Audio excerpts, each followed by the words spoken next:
So hello everyone, कैसे हो आप सब। आई होप एकदम बढ़िया होंगे। एंड आज जो है हमारा एक नया चैप्टर शुरू होने जा रहा है, जो कि है फिजिक्स का चैप्टर 2। इसका नाम है स्थिर वैद्युत विभव तथा धारिता। ठीक है, यहाँ पर तथा थोड़ा सा दूर हो गया था, अब देखो। तो स्थिर वैद्युत विभव तथा धारिता, ये जो है हमारा एक बिल्कुल नया चैप्टर है एंड काफी ज्यादा औसम चैप्टर है। इसको जब हम शुरू से पढ़ते जाएंगे तो बिल्कुल हमारी सब कुछ अच्छी तरीके से समझ में आएगा। लेकिन इनको पढ़ना किस तरीके से है, इसका भी एक अपना ट्रिक होता है, और अगर वो आपको नहीं पता है कि इनको पढ़ना किस तरीके से है, तो शायद आपकी समझ में आने में इसको थोड़ी सी दिक्कत हो।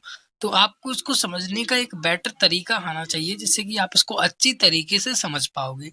इसके लिए मैं एक स्पेशली वीडियो बनाऊंगा, जिससे आपकी अच्छी समझ में आए। ठीक है, तो आज हम जो हमारा लेक्चर नंबर 1 होने वाला है इस चैप्टर का, वो एक बेसिक इंट्रोडक्शन होगा कि इस चैप्टर के अंदर पढ़ने क्या वाले हैं, इस चैप्टर के अंदर है क्या टोटल, और विद्युत विभव के बारे में थोड़ी सी बेसिक सी नॉलेज हम ले लेंगे। और अगर आपको इस चैप्टर के नोट्स चाहिए तो वो नोट्स आपको डिस्क्रिप्शन में देखने को मिल जाएंगे, उस पर क्लिक करके आप डाउनलोड कर सकते हो। अदरवाइज आपको हमसे जुड़ना है तो चैनल को सब्सक्राइब कर सकते हो एंड टेलीग्राम ग्रुप को आप ज्वाइन कर सकते हो। ठीक है, तो चैप्टर का नाम है स्थिर वैद्युत विभव तथा धारिता। अब स्थिर वैद्युत विभव तथा धारिता, अब इसका मतलब क्या होता है, देखिए स्थिर वैद्युत विभव। अब इससे पहले हमने चैप्टर को पढ़ा था, उसके अंदर भी हमने आवेश को पढ़ा था। आवेश से थोड़ा आगे अब हम थोड़ा बहुत करंट के बारे में पढ़ेंगे। करंट जब एक जगह स्थिर होता है, यानी कि वैद्युत जब स्थिर होती है, उसके बारे में पढ़ेंगे। साथ ही साथ विभव क्या होता है, धारिता क्या होती है। तो आवेश को और ज्यादा डिटेल में इस चैप्टर के अंदर हम पढ़ने वाले हैं। इससे नेक्स्ट लेवल के ऊपर हम इसके बारे में और भी बेसिक सी जानकारी जानेंगे और धीरे धीरे डीपली जाएंगे। इसके बाद जो नेक्स्ट चैप्टर आएगा उसके अंदर हम पढ़ेंगे धारा विद्युत को। यानी अभी तक के जो 2 चैप्टर थे उसके अंदर हमने पढ़ा था जब करंट रुका हुआ था, अब हम पढ़ेंगे कि करंट जब फ्लो करेगा तब।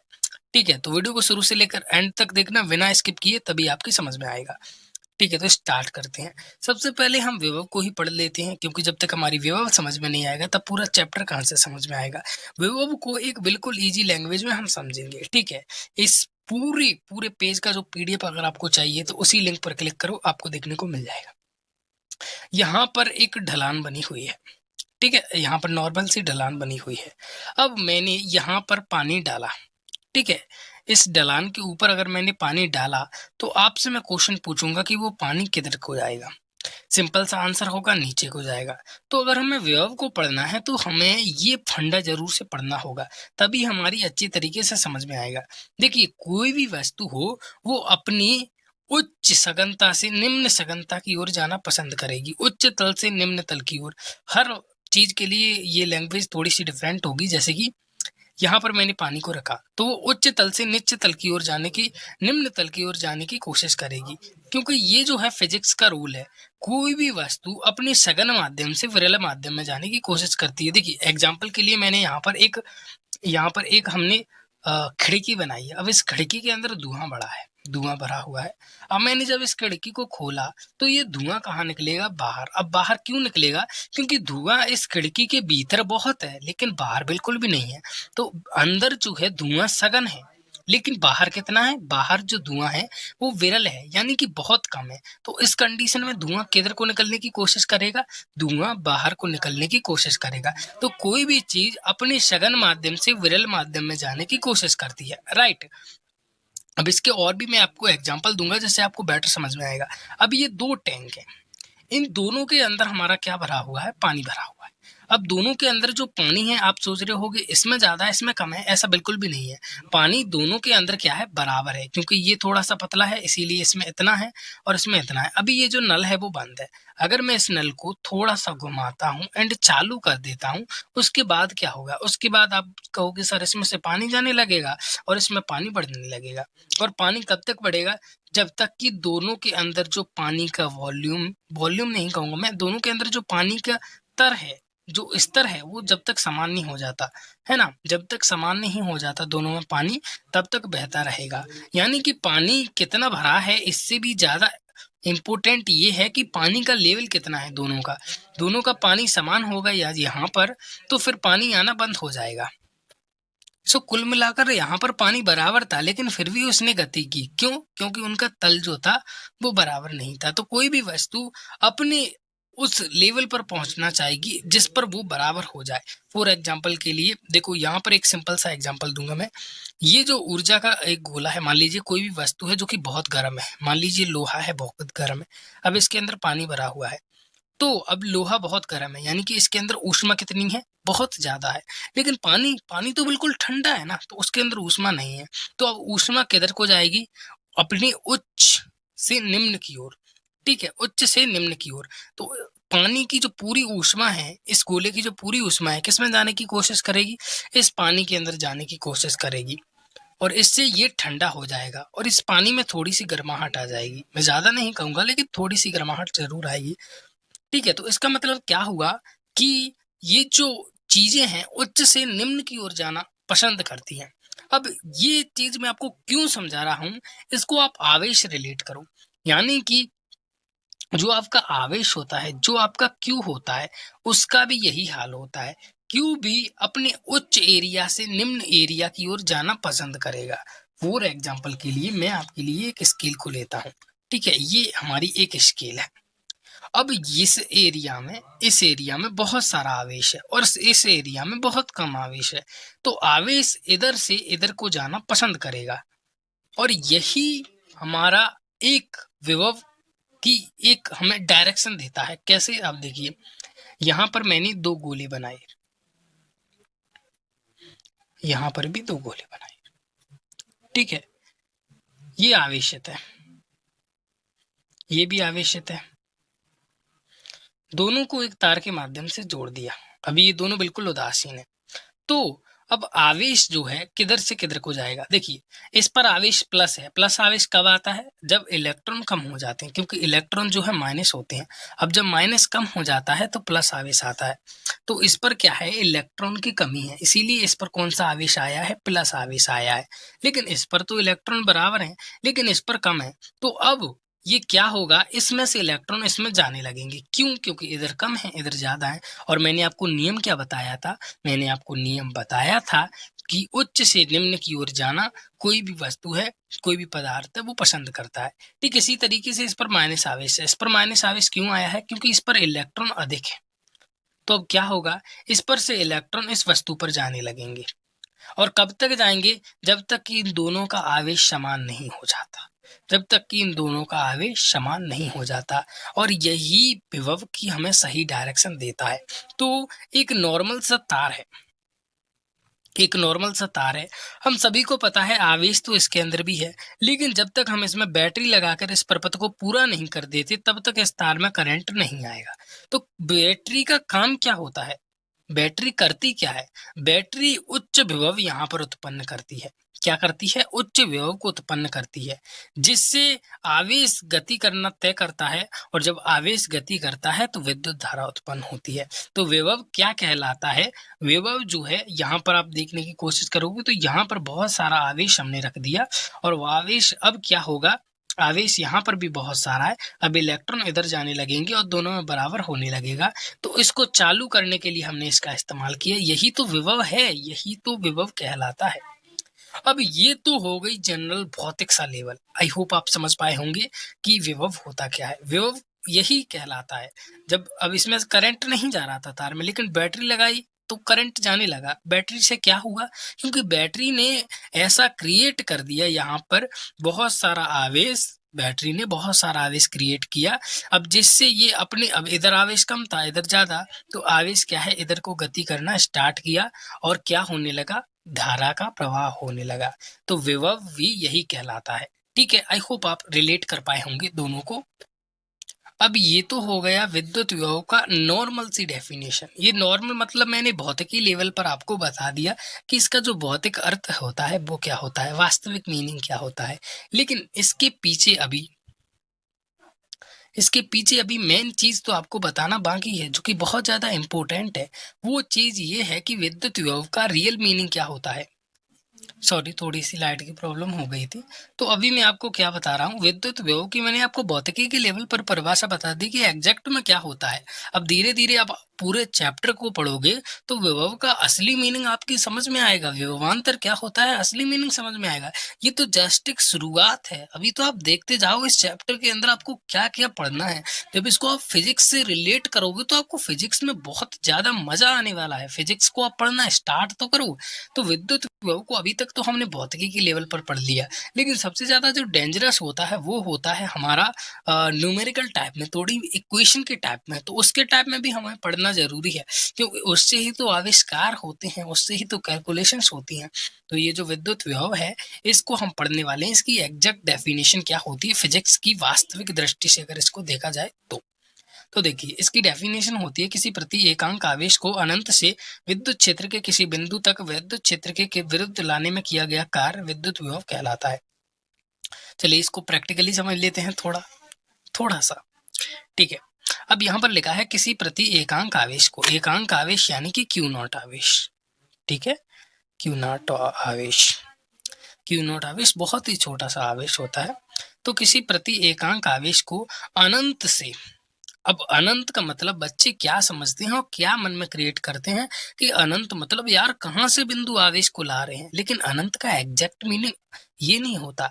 यहाँ पर अनंत का प्रयोग हुआ है दूर दर्शाने के लिए। इस विद्युत क्षेत्र से बाहर जब कोई आवेश रखा हुआ है तो वो इसके लिए तो अनंत है, क्योंकि जब इससे बाहर कोई आवेश रखा हुआ है तो इससे अब कोई मीनिंग ही नहीं रखता ना वो। जब तक ये आवेश इसके क्षेत्र में नहीं आएगा, इस विद्युत क्षेत्र के अंदर नहीं आएगा, तब तक इससे इस पर कोई इफेक्ट ही नहीं होगा। यानी कि इधर इधर इधर किसी भी पॉइंट पर रखा हो, जब तक वो विद्युत क्षेत्र में नहीं है तब तक हम उसको अनंत बोलते हैं। ठीक है, इस डेफिनेशन से देखा जाए तो किसी प्रति एकांक आवेश को अनंत से विद्युत क्षेत्र के किसी बिंदु तक लाने में, अब देखो विद्युत क्षेत्र का कोई भी बिंदु मान लो, है ना, कोई भी XYZ ये बिंदु मान लिया। विद्युत क्षेत्र का कोई भी बिंदु यानी कि विद्युत क्षेत्र के अंदर हो वो बिंदु तक विद्युत क्षेत्र के विरुद्ध लाने में किया गया कार्य। अब देखो यहां से यहां तक हम लेकर आ गए, हमें क्या करना पड़ा भाई, नॉर्मली हम आवेश को ले आए, हमें कोई कार्य नहीं करना पड़ा। लेकिन अब जब हम यहाँ से इसको इधर को ले जाएंगे तो हमें कार्य करना पड़ेगा। देखिए क्यू नॉट आवेश है, एक क्यू नॉट आवेश प्लस आवेश होता है, ठीक है, छोटा सा प्लस होता है। तो अब ये क्या है, प्लस का विद्युत क्षेत्र है। तो ये क्या है, इसको आकर्षित करेगा या प्रतिकर्षित करेगा, आपसे क्वेश्चन है। तो देखिए प्लस प्लस को प्रतिकर्षित करता है, क्योंकि लड़के लड़के की कभी बनती नहीं है। तो ये जो प्लस है इस प्लस को प्रतिकर्षित करेगा, यानी दूर की ओर धकेलेगा। आप सभी को पता है, पिछले चैप्टर के अंदर पढ़ चुके, प्लस माइनस को अट्रैक्ट करता है, क्योंकि आप प्लस को लड़का मान लो, माइनस को लड़की। तो इस हिसाब से देखा जाए तो लड़का लड़की को आकर्षित करता है, लेकिन लड़का लड़के को प्रतिकर्षित करता है। तो प्लस जो है प्लस को क्या करेगा, प्रतिकर्षित करेगा। तो अब जब यहाँ तक तो कोई फर्क नहीं पड़ेगा ना, लेकिन जब इसके रेडियस में आएगा, जब इसके विद्युत क्षेत्र में आएगा, जैसे कि दो चुंबक 1 किलोमीटर की दूरी पर रखी हुई हैं, तो क्या फर्क पड़ेगा, कुछ नहीं। लेकिन जब दोनों चुंबक एक दूसरे के रेडियस में आएंगे तो एक दूसरे को आकर्षित करेंगे। तो जो प्लस क्यू है, ये प्लस क्यू नॉट आवेश जो है, ये जब इसके विद्युत क्षेत्र में आएगा तो ये इसको प्रतिकर्षित करेगा, दूर की ओर धकेलेगा, और हमें धक्का देके इसको इधर ले जाना है। तो अब ले जाने में हमें क्या करना पड़ेगा, कार्य करना पड़ेगा। अभी तक तो कोई फर्क नहीं पड़ा था, लेकिन अब क्या है, कार्य करना पड़ेगा। तो जो कार्य करना पड़ता है वही विद्युत विभव कहलाता है। ये फिजिक्स का नजरिया था, यानी कि फिजिक्स के नजरिए से देखा जाए तो इसको V से दर्शाते हैं। किससे प्रदर्शित करते हैं, V से विभव को हम दर्शाते हैं। ठीक है, तो ये किसके बराबर होता है, किसी प्रति एकांक आवेश को, ये जो क्यू नॉट एकांक आवेश है, इसको लाने में जो कार्य करना पड़ता है, W कार्य करना पड़ता है। कहाँ से कहाँ तक, इनफाइनाइट से विद्युत क्षेत्र तक। ठीक है, इनफाइनाइट, यहाँ पर इनफाइनाइट लिखा है, यानी कि विद्युत क्षेत्र के बाहर से विद्युत क्षेत्र के अंदर तक। अब अंदर तक कहाँ तक ले जाना है वो हम डेरिवेशन में और अच्छे से समझेंगे। अपने माइंड पर ज्यादा लोड मत लो, क्योंकि हम धीरे धीरे सबको क्लियर करते जाएंगे। यानी कि विद्युत विभव क्या होता है, क्यू नॉट आवेश को विद्युत क्षेत्र के अंदर लाने में किया गया कार्य। तो जब उस कार्य को हम क्यू नॉट आवेश से भाग दे देते तो हमें विभव मिल जाता है। ये विभव होता है, ये विभव की डेफिनेशन होती है, और इसको मैंने जितना सिंप्लीफाई हो सकता था उतना सिंप्लीफाई करने की कोशिश की है। ठीक है, तो आई होप आप इसको समझ पा रहे होंगे, इसको रिलेट कर पा रहे होंगे। और ये जो राशि है, एक अदिश राशि है, यानी इसके अंदर कोई दिशा नहीं होती और ये अदिश राशि के नियमों को फॉलो करती है, या एक वर्ड में बोलूँ तो ये सदिश राशि के नियमों को फॉलो नहीं करती है। ठीक है, तो ये एक अदिश राशि है। ये आपके, अब मैं पहली बार ऐसा कर रहा हूँ कि आपको बने बनाए नोट्स दे रहा हूँ, है ना? अगर आपको हैंड रिटन नोट्स चाहिए तो आपको डिस्क्रिप्शन में अलग मिलेंगे, लेकिन पूरी डेफिनेशन के साथ मैं आपको लेकर आया हूँ, है ना? तो ये आपके लिए काफ़ी अच्छा बेनिफिट हो गया। अब देखिए, मात्रा के बारे में भी पढ़ लेते हैं। वी का मात्रक, वी यानी कि विभव। अब विभव का मात्रक, विभव का मात्रक क्या होगा? देखिए, विभव क्या होता है? W बटा Q। W यानी कि कार्य और Q यानी कि आवेश। ठीक है, तो W का मात्रक और Q का मात्रक। ठीक है, तो देखो V का मात्रक क्या होगा, अब उसको देखना है। W का मात्रक यानी कार्य का मात्रक, कार्य का मात्रक जूल होता है। Q नॉट का मात्रक यानी कि, ठीक है, तो अभी हम थोड़ा सा मैं कंफ्यूज हो गया हूँ कहाँ पर थे। तो v का जो मात्रक है वो बराबर होता है w के मात्रक बटे q के मात्रक के, क्योंकि v इज इक्वल टू होता है w बटा q, यानी विभव इज इक्वल टू कार्य बटा आवेश। ठीक है, तो विभव का मात्रक क्या होगा? देखिए, कार्य का मात्रक जूल होता है, आवेश का मात्रक कूलाम होता है। अब देखो, आवेश का मात्रक कूलाम होता है, हम पिछले लेक्चर के अंदर पढ़ चुके हैं। अब मैंने बोला याद कैसे होगा सर, तो देखो कूलाम बाबा का नियम पढ़ा था, कूलाम बाबा के नियम से गॉस का नियम सिद्ध किया था। हर चैप्टर के अंदर आवेश को पढ़ने वाले हैं एंड आगे के चैप्टर के अंदर आवेश को पढ़ने वाले हैं, तो याद करने की जरूरत नहीं है, याद ऑटोमेटिकली हो जाएगा। और आप याद कर लेते हो तो आपके लिए और अच्छी बात है। अब जैसे मैंने आज आपको पढ़ा है उसको आप रिवीजन करते हो, 2 बार रिवीजन कर लेते हो कल तक, तो नेक्स्ट लेक्चर आपका बिल्कुल मक्कन जाएगा। और कार्य का मात्रक जूल होता है, आपको क्या करना है, इन सभी के जो बेसिक मात्रक होते हैं, देखिए कूलाम ये आवेश का मात्रक होता है, कार्य का मात्रक जूल होता है, ये आपकी बुक के अंदर पहले से दी होंगे, है ना? विभिन्न राशियों के मात्रक, उनको आप एक साथ याद कर लें तो आपके लिए बहुत आसानी हो जाएगी। ठीक है, ठीक है, तो कार्य का मात्रक हो गया जूल और आवेश का मात्रक हो गया कूलाम। तो वोल्ट, विभव का मात्रक क्या होगा? विभव का मात्रक होगा वोल्ट। तो अब वोल्ट क्या होगा? देखो, बार बार अगर हम ये बोलेंगे कि विभव का मात्रक जूल प्रति कूलम, विभव का मात्रक जूल प्रति कूलम, विभव का मात्रक जूल प्रति कूलम, इस जगह हर बार ये रखना होगा, तो इसकी जगह हमने इसको शॉर्ट करके वोल्ट रख दिया। क्या कि आपको जूल प्रति कूलम बार बार बोलने की जरूरत नहीं है, आपको पता है जूल प्रति कूलम होता है, अच्छी बात है, लेकिन हम उसको वोल्ट बोल देते हैं। जैसे कि आपको एग्जाम्पल के लिए मैं आपको बताता हूँ इसी को। देखिए, जो कार्य किया जाता है क्यू नॉट आवेश को लाने में, उसको विभव कहते हैं। अच्छा, उसको विभव कहने की जरूरत ही क्या थी, हम पूरा ही बोल देते कि भाई कार्य किया जाता है क्यू नॉट आवेश को लाने में, लेकिन हमने विभव नाम दिया क्योंकि इतनी बड़ी लाइन को बार बार कौन बोले, इतनी बड़ी लाइन को बार बार कौन बोले। एग्जाम्पल के लिए मैं आपको बताऊं तो औरतें जो होती हैं साड़ी पहनती हैं, ठीक है? अब उसका नाम हमने साड़ी क्यों रखा? क्योंकि हमें ज़रूरत पड़ी, वरना बार-बार कौन बोले कि अरे भई वो जो औरतें पहनती हैं ना लंबी-लंबी, लंबी-लंबी, अरे नाम धर दो ना सीधा, साड़ी, बस काम खत्म, बोल दिया कि औरतें साड़ी पहनती हैं, सबको पता है। ठीक उसी तरीके से नाम धर देते हैं तो बिल्कुल आसानी हो जाती है। अब देखो सब कुछ लल्लन टॉप जाने वाला है, हमारा जो लेक्चर है वो कितना बड़ा हो चुका है। तो वोल्ट वोल्ट क्या है? देखिए, किसी प्रति एकांक धनावेश को, कोई भी प्रति एकांक धनावेश क्यू नॉट था, उसको अनंत से विद्युत क्षेत्र के किसी बिंदु तक लाने में किया गया कार्य 1 जूल हो, 1 जूल कार्य हो, तो विद्युत विभव 1 वोल्ट होगा। यानी कि इसको मैं थोड़ा-सा सिंप्लीफाई आपको कर दूँ, थोड़ा-सा सिंप्लीफाई। देखिए, अगर ये 1 जूल है तो ये 1 वोल्ट होगा, ये बताने की यहाँ पर कोशिश की गई। ऐसा होता है ना कभी-कभी 1000 ग्राम बराबर 1 किलोग्राम, ठीक है? होता है ना, यहाँ पर ऐसा नहीं है, 1 जूल तो 1 वोल्ट, 2 जूल तो 2 वोल्ट, यहाँ पर ये सिंप्लीफाई करने की कोशिश की है। फिर इसको लेकर आप दिमाग खराब मत करो कि सर अभी आपने क्या बोला, जिन बच्चों के समझ में आ गया उनके ठीक है, नहीं आया न्यूमेरिकल में अच्छे से सीख लेंगे। जब आप न्यूमेरिकल्स करोगे, इसको न्यूमेरिकल की प्रैक्टिस करोगे ना, तो सब कुछ आप सीख जाओगे। रही बात न्यूमेरिकल की, तो देखो भाई, आप जितना न्यूमेरिकल हो सकते हो खुद से करने की कोशिश करो। आपको यूट्यूब पर भी काफ़ी लेक्चर मिल जाएँगे, जो थ्योरी पोर्शन है उसको मैं अभी आपको कंप्लीट करा दूँगा, इस बात की मेरी गारंटी है। ठीक है, जो पढ़ा है उसको समराइज करते हैं फास्ट रिवीजन के साथ। विद्युत वो किसी प्रति एकांक आवेश को अनंत से विद्युत क्षेत्र के किसी बिंदु तक विद्युत क्षेत्र के विरुद्ध लाने में किया गया कार्य विद्युत विभव कहलाता है। विद्युत विभव क्या है? किसी प्रति एकांक आवेश को अनंत से विद्युत क्षेत्र के किसी बिंदु तक विद्युत क्षेत्र के विरुद्ध लाने में किया गया कार्य विद्युत विभव कहलाता है। जब आप मेरे साथ बोलोगे तो काफी अच्छी तरीके से याद होगा। सूत्र क्या होता है? V is equal to W infinite बटा क्यू नॉट। इनफाइनाइट का मतलब होगा अनंत, और अनंत का मतलब ये नहीं हुआ कि जो एग्जिस्ट ही नहीं करता, जो कि अनंत है।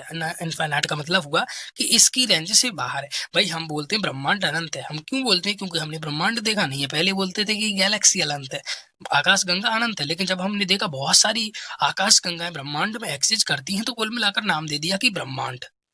अब ब्रह्मांड से आगे जब खोज लेंगे तो हमें पता चल जाएगा, यानी कि जितना हम खोज पाए हम उतने को नाम दे देते हैं। तो V इक्वल टू क्या हुआ? डब्ल्यू बटा क्यू। और ये एक अदिश राशि है, और इसका मात्रा क्या होता है? वोल्ट, यानी कि जूल प्रति कूलम। बहुत जगह जूल प्रति कूलम आपको लिख दिया जाएगा, बहुत जगह वोल्ट लिख दिया जाएगा। आप जितनी जितनी डीपली नॉलेज लोगे उतना आपको मिलेगा। अब ये था एक बेसिक सा इंट्रोडक्शन, कोई डीप में नहीं गए हम, बेसिक सा इंट्रोडक्शन। अगर आपकी समझ में आया है तो आप कमेंट में लिख सकते हो कि हाँ भाई समझ में आ गया, ठीक है, वरना लेक्चर को दोबारा देख लो। ठीक है, तो हम नेक्स्ट लेक्चर के अंदर थोड़ा बहुत और पढ़ेंगे, धीरे धीरे पोर्शन को आगे बढ़ाएंगे एंड चैप्टर को आसानी से खत्म करेंगे। चलिए, गुड बाय।